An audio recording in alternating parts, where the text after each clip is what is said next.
안녕하십니까. 좋은 종목을 늘 리포트업 해드리는 머니케어 뉴스 케어맨입니다. 오늘의 종목은 나노 신소재입니다. 또 이거 이야기하면서 여러 가지 이야기를 또 같이 드릴 것 같은데요. 같이 들으면서 또 지식도 쌓아나가고 상식도 쌓아나가는 그런 시간이 됐으면 좋겠습니다. 나노 신소재 같은 경우는 국내 유일의 양극재, 음극재, CNT 도전재를 생산하는 기업이고요. 그 외에도 중공실리카, 인쇄전자용 전극재료, 반도체 재료, 기능성 코팅 재료, 스퍼터링 타겟 뭐 이런 것들을 생산하는 회사고 공급하는 회사입니다. 역시 소재 회사죠. 우리나라 같은 경우는 지금 2차 전지 관련돼서 상당히 호황이 있고 그 업황은 계속해서 성장하고 있는 모습입니다. 그래서 우리가 나노 신소재도 반드시 한번 체크업하고 가야 되는 그런 시기다라고 생각을 하고 있습니다. 작년 4분기 같은 경우는 그전엔 좀 업황이 계속 괜찮다가 미국이 금리 인상을 하면서 경기 침체가 오면서 반도체나 디스플레이 그리고 기타 같은 이거 관련된 IT 전방 수요가 상당히 둔화됐지 않습니까? 그러다 보니까 상황이 별로 좋지 않았다라고 생각을 하면 좋겠습니다.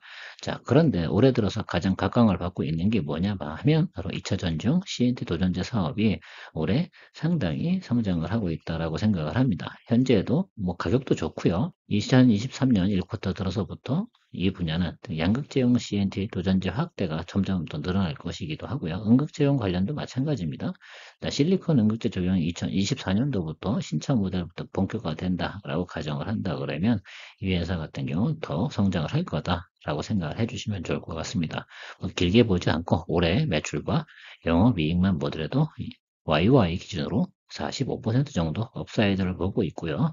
영업이익은 34% 업사이드가 예상되고 있다라고 생각을 해주시면 좋겠죠. 실리콘 음극재 적용이 더욱 확대되는 2024년과 2025년 이때는 더더욱 큰 성장성을 보일 거다라고 이야기를 하고 있죠. 실리콘 음극재의 사용이 예를 들면 확실시된다라고 하면 반드시 이 회사의 CNT 도전제를 반드시 사용해야 되는 거고요. 우리나라의 유일무이한 기업이기 때문에 이 부분은 100% 확실합니다. 그렇다고 하면 좀 더 여러분들이 길게 보고 간다라고 생각하면 조금 눌림이 들어올 때 아무 때나 잡아줘도 괜찮은 거다라고 생각을 하고 그렇게 따지면 예를 들면 밸류에이션 한번 측정해 보면 지금보다 주가는 2배 정도까지는 볼 수 있지 않나 이런 생각을 가지고 있습니다. 그래서 우리가 좀 상당히 유심 있게 봐야 되는 기업이기도 하죠.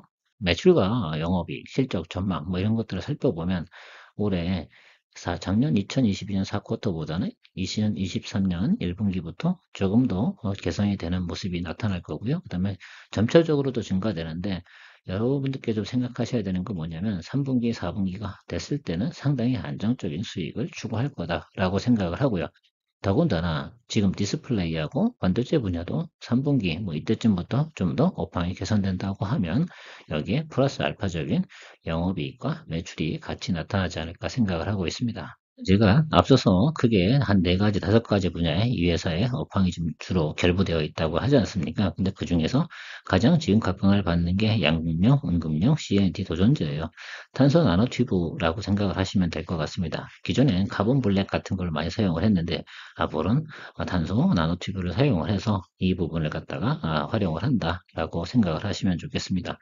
도전제라는 건 가볍고 어때야 돼요? 힘도 좋아야 되겠죠? 그리고 안정성도 상당히 높아야 되고 전도율도 상당히 높아야 되고 그런 것들을 생각을 해보면 이 물질을 점차적으로 고성능 에너지를 낼 수 있는 전지를 생산하기 위해서 당연히 이쪽 분야가 성장성이 상당히 높다라고 생각을 하시면 될 것 같습니다. 사실 나노신 소재의 올해 사업의 거의 50% 정도는 이 전지재료 쪽, 특히 탄소 나노튜브가 이끌어갈 거로 생각을 하고 있습니다. 다음은 준공 실리커하고 잉크젯 금속 잉크에 관련된 내용인데 뭐 잉크젯 금속 잉크 같은 경우는 사양 산업이 되겠죠. 그렇다고 보면 그 외적으로 우리가 좀 봐야 되는 것들은 바로 뭐 플렉서블 디스플레이라든지 디스플레이 패널 또 태양광 전지 스마트폰 이런 데 PCB 뭐 이런 것들에 들어가는 그런 소재들을 사용하고 있다라고 생각을 합니다. 이 분야가 예를 들면 업황이 좀 개선이 되면 당연히 이 부분도 매출이 증가되겠죠. 이 부분은 그보다 주력 사업으로 본다기보다는 지금 같은 경우는 과거에는 이게 주력 사업이었는데 지금은 이건 나름 보조 사업으로 같이 병행해서 진행하는 그런 부분이다라고 생각을 합니다. 왜냐하면 계속해서 시장성이 확대되는 비즈니스는 아니지 않겠습니까? 그래서 이 부분은 그렇게만 보시면 될 것 같고 이런 분야에도 사용되고 있는 소재다라고 생각을 해주시면 좋을 것 같습니다. 이 세리아 슬러리 같은 경우는 녹고 식각 성능이 상당히 좋죠. 그러니까 웨이퍼를 갖다 어떻게 돼 아주 부드럽게 스크래치 안 나게 잘 식각을 해줘야 되는 거 아니겠습니까? 그래서 이 분야가 또 하나의 소재 산업으로 있는데 지금 반도체 같은 경우는 어떻게 돼요? 생산을 조금 감소시켰지 않습니까? 그러다 보니까 지금 같은 경우는 이 소재가 많이 예를 들면 판매되고 있지 않은 거죠. 그러나 다시 하반기 들어서면서부터 반도체 소재 부분 당연히 성장할 것으로 봅니다. 반도체 업황이 아무래도 지금처럼 계속해서 안 좋지는 않을 거 아닙니까? 그러다 보면 언젠간 개선되고 그래서 지금 CNT 도전제하고 세리아 슬러리 이 부분이 앞으로 동시에 성장하는 과정도 나오는 과정도 생길 수 있다라고 생각을 해주셔야 됩니다. 그래서 이 부분도 이 회사의 좋은 주력 사업 중에 하나다라고 생각을 해주시고 계시면 될 것 같아요. 그리고 스포트링 타겟도 있고요. 이런 내용들을 한번 여러분들이 찾아보시면 좋을 것 같습니다. 그림만 보셔도 어느 쪽에 사용이 되는구나 라고 생각하시면 좋을 것 같아요. 특히 뭐 스마트 윈도우 이렇게 생각하면 요즘 쓰는 우리가 디스플레이라든지 그다음에 뭐 TFT 재료 이런 것들은 대부분 보셔도 알 수 있을 것 같습니다. 카본 나노튜브는 기존 도전제보다 어떻게 더 적은 양으로 전자 이동 통로를 더 튼튼하게 만들 수가 있는 것이죠. 그래서 기존에 있던 것들보다 5분의 1 정도만 사용을 해서 강력한 예를 들면 결합력 이런 것들을 가지고 있습니다. 이건 뭐 강철보다 100배가량 예를 들면 더 강도가 높다 이런 이야기를 하고요. 전도도는 구리에 버금가는 수준이다 라고 하니까 가볍고 강도 높고 가격도 뭐 적당하면 이거 쓰는 거 훨씬 더 좋겠죠. 근데 구리 같은 경우는 어때요? 강도가 별로 안 좋지 않습니까? 그러니까 구리의 단점은 전도성은 좋으나 그 강도가 낮고요. 그럼 강도는 좀 세고 그다음 전도율이 좋은 바로 카본 나노 튜브가 상당히 의미가 있다라고 생각하면 좋을 것 같습니다. 기존에는 도전제를 갖다 카본 블랙을 사용을 했었습니다. 근데 카본 블랙보다 CNT 도전제를 사용을 하면 전체량이 5분의 1로 감소를 하고요. 비용도 그만큼 절감이 되겠죠. 더군다나 카본 블랙의 수제 도전제보다 전기 전도도가 훨씬 더 좋아요. 그러면 모든 게 다 좋은 거 아닙니까? 일단은 비용도 줄여들고 전도도도 높고 강성도도 높고 그러니까 이 분야가 더 활성화되는 거죠. 그리고 넥스트 레벨에 또 우리가 실리콘 음극재를 또 사용하게 되는 그런 과정에서 생각을 해보면 수명이라든지 성능 이런 것들을 충전 시간 이런 것들 다 생각을 해보면 탄소 나노튜브를 갖다가 사용하는 게 좋다. 그래서 CNT 도전제가 바로 이런 점에서 의미가 있는 것이다. 자, 그러려고 하면 중간 과정이 좀 필요할 거고요. 당연히 카본 블랙 소재보다는 CNT 도전제 쪽으로 넘어가는 게 당연한 이치가 아닐까라고 생각을 합니다. 점차적으로 배터리도 계속해서 전쟁을 치르는 거죠. 왜? 계속해서 업그레이드 해 나가지 않으면 빠른 충전 속도가 나중에 또 승부수로 또 나올 수 있는 그런 효율성이기 때문에 저부터도 4시간, 5시간씩 이렇게 충전하고 그러는 거 너무 귀찮지 않습니까? 그래서 전기차를 사용하진 않고 있지. 하지만 만약에 이런 것들이 좀 더 효율성이 좋아진다고 하면 당연히 그런 것을 위해서 CNT 도전제를 사용하는 건 당연할 거라고 생각을 합니다. 자, 그런 과정이 앞으로 언제나 2023년도는 지금 현재 상태를 유지하다 2024년부터 실리콘 음극재의 상용화 이 부분까지 우리가 체크업을 하고 가야 되는 과정이지 않을까 생각을 하고 있습니다. 이만큼 앞에서 설명드린 것처럼 CNT 도전제는요, 성장성도 좋고요, 품질도 좋고 다 좋습니다.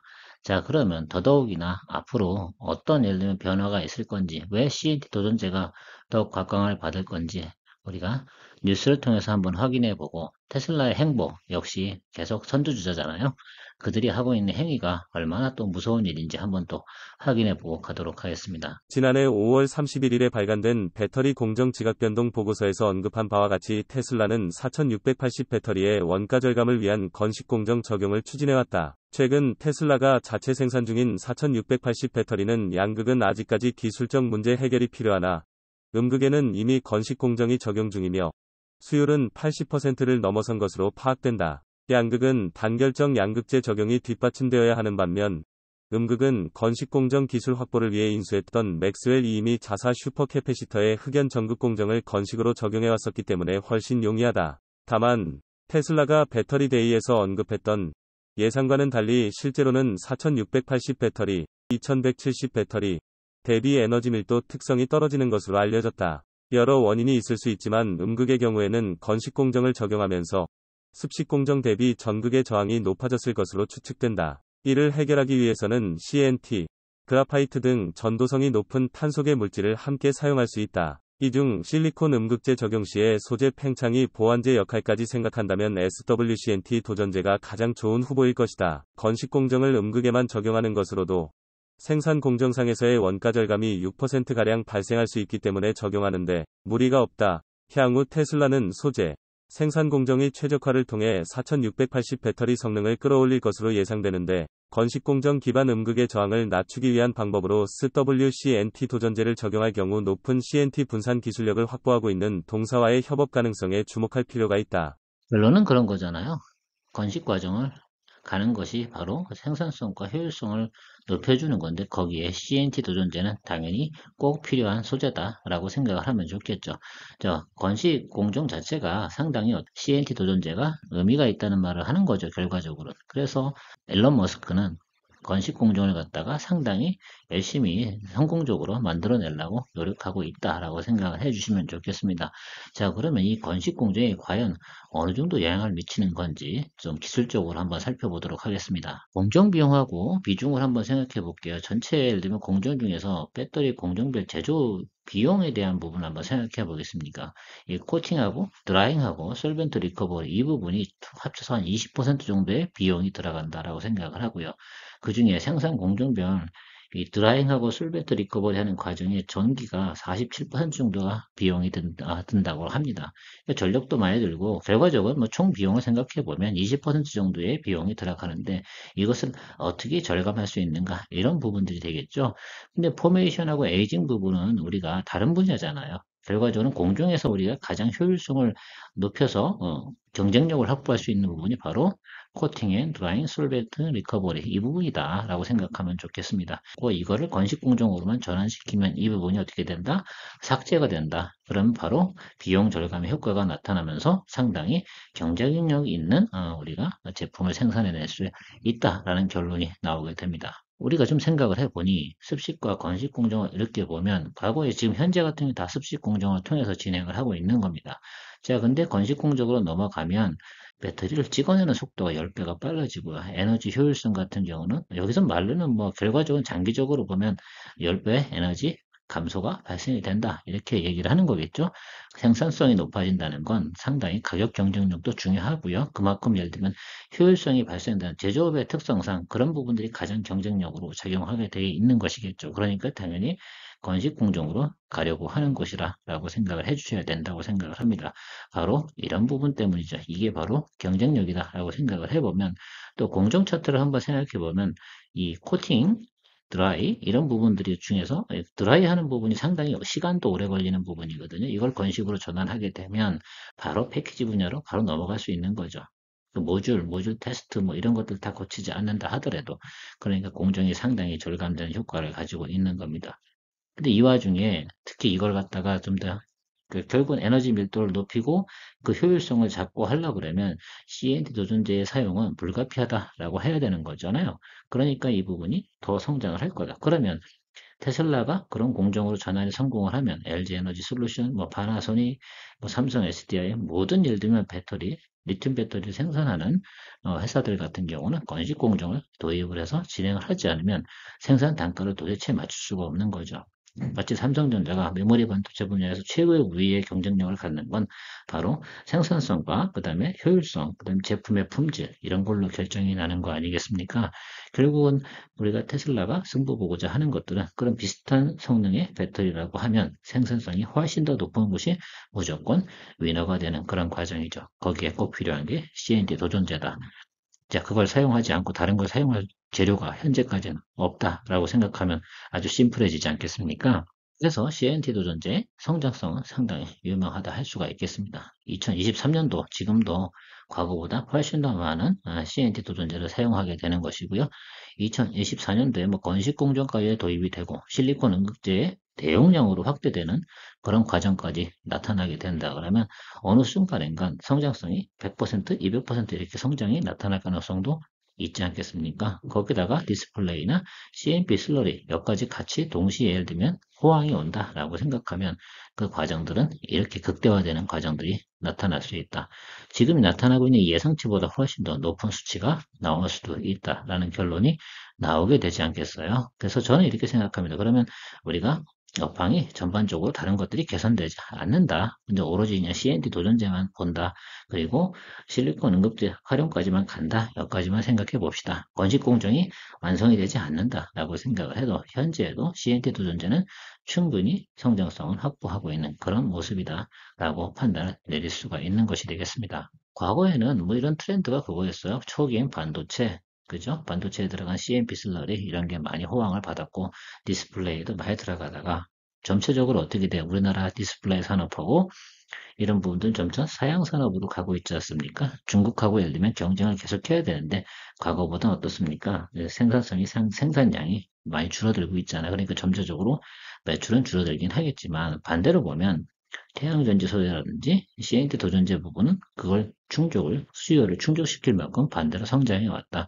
바로 이런 것들이 제가 가끔 이야기 드리는 수익의 다변화, 그걸 통해서 다양한 수익성이 발생됨으로써 멀티 수익이 발생이 되는 그런 회사의 구조. 그래서 주가도 안정적으로 갈 수 있고 성장성도 확보할 수 있는 과정들이겠죠. 그 중에 앞으로 4, 5년간 적어도 2027년, 8년까지 계속 성장이 가능한 CNT 도전자 분야를 하고 있는 우리 나노 신소재 같은 경우는 상당히 전망이 밝다라고 생각을 하면 좋겠지 않겠습니까? 그 부분을 이야기 드리는 것이고요. 그래서 이 장표에서 여러분들께서 그냥 체크해 보셔야 되는 건 나노신 소재는 이만큼 거래처가 있고요. 양극재용 CNT 도전제, 음극재용 CNT 도전제를 둘 다 공급할 수 있는 회사는 어디다? 바로 나노 신소재밖에 없다. 이렇게 생각을 하시면 될 것 같습니다. 특히 음극재용 CNT 도전제는 다 공급을 하고 있는 거래처가 거의 독점적이지 않겠습니까? 이 부분 잘 참고하셔야 된다라고 생각을 합니다. 다른 경쟁자가 있었으면 벌써 거기에 적어놨겠죠. 없다라고 생각을 하시고요. 끝으로 이제 소재, 부품 뭐 이런 거 생각하다 보면 배터리 관련돼서 이야기하다 보면 셀 생산업체 뭐 LG 에너지 솔루션, 삼성 SDI 모르는 분은 없을 거예요. 양극재 부분은 에코브로비엠하고 포스코 케미카 이 두 업체를 상당히 제가 추천하고 상당히 밀고 있긴 합니다만 제가 그런 이유도 있겠죠. LNF 같은 경우 최근에 뭐 테슬라 해양 매출이 없었다라고 하면은 주가가 그렇게 오르진 않았을 거예요. 갑자기 올라서 저도 좀 당황스럽긴 했지만 지금 밸류에이션 평가받고 있는 테이블들을 볼 때 매출 대비 영업이익 결과적으로는 저는 EV, 에비타 값이 상당히 중요한데 그런 것들을 비교해 보면 고프로비엔과 포스코 케미칼이 이쪽에서는 좀 안정적이다라고 생각을 하면 좋을 것 같고 당연히 뭐 에르나프나 코스모 신소재는 이 업황이 좋아지면 따라붙는 거라 생각을 합니다. 전해액과 전해질 분야에서는 저는 첨보만 보도록 할 거고요. 실리콘 응급제 부분에서는 대주전자재와 나노 신소재를 살펴보고 있습니다. 그 중에 나노 신소재의 성장성이 훨씬 더 높다라고 평가가 되고요. 가장 좋은 건 일단은 어떤 좀 저평가가 돼 있어요. 다른 거에 비해서. 한번 살펴보면 대주전자재료 같은 경우는 지금 2022년부터 138배, 200, 200, 뭐 이런 식으로 평가를 받고 있지 않습니까?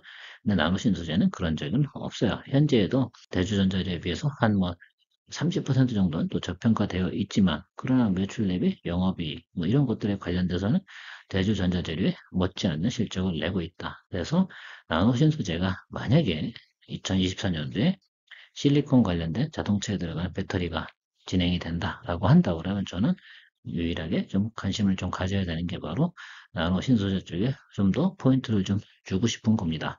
그래서 오늘의 주제도 나노 신소재를 가지고 이야기 드렸던 것이고요. 포트폴리오를 굳이 짜겠다라고 한다면 위에 두 개 셋업체 빼놓고요.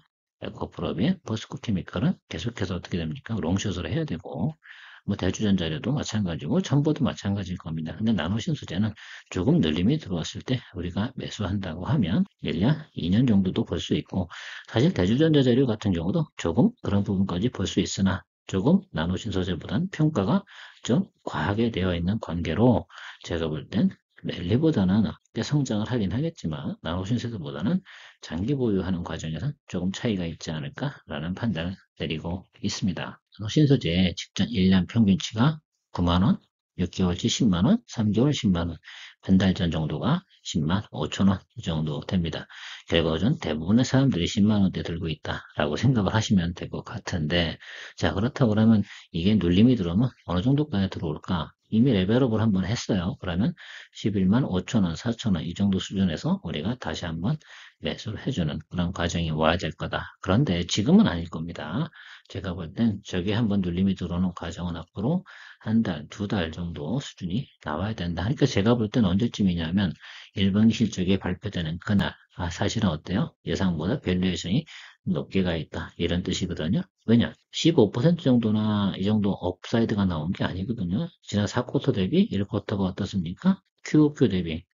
예, 영업이나 매출이 비슷하게 나올 거예요. 근데 이게 왜 오른 거야? 미래 성장성 때문에 아무리 미래 밸류를 좀 쳐준다 하더라도 그거에 대한 좀 과한 평가. 그러니까 10만 원에서 14만 6천 원이면 46%가 오른 거 아니에요? 당연히 이 부분은 조정을 받아야 된다. 그럼 2분기 거까지 끌어온다고 하고 3분기까지 끌어온다고 하더라도 지금 14만 6천 원은 과하다. 이렇게 평가를 내릴 수가 있겠죠. 그래서 제가 보면 지금 221 등 평균선도 9만 원 선에 있다라고 생각을 해보면 거기보다 업사이드가 올해 최고로 갈 수 있는 게 40 플러스 알파인데요. 그럼 60%까지 본다고 해도 16만 원 이 정도 수준밖에 되지 않습니다. 자, 그렇다고 하면 지금 1분기에서 우리가 조정을 받을 때는 11만 5천 원 정도가 적당하게 평균 매수가를 조절할 수 있는 적기지 않을까? 이런 판단을 저는 개인적으로 내리게 됩니다. 그래서 그 정도 가격까지 오면 시그널을 하나 넣어놓는 거죠. 뭐 여러분 잘 아시죠? 카카오톡에다가 신호음 알리면 그때 뜨게 되면 그때부터 매수를 시작을 하면 거래하기 좋은 그런 시절이 온다라고 저는 생각을 하고요. 지금 당장보다는 여러분들이 좀 체크해 보셔야 되는 건 3분기와 4분기와 2024년도의 성장성에 대해서 한번 체크업을 하고 가는 게 좋겠다라고 이야기 드리도록 하겠습니다. 오늘도 여러분들의 소중한 또를 위해서 좋은 리포트가 됐으면 좋겠습니다. 여러분들의 구독, 좋아요가 제게 큰 도움이 됩니다. 감사합니다.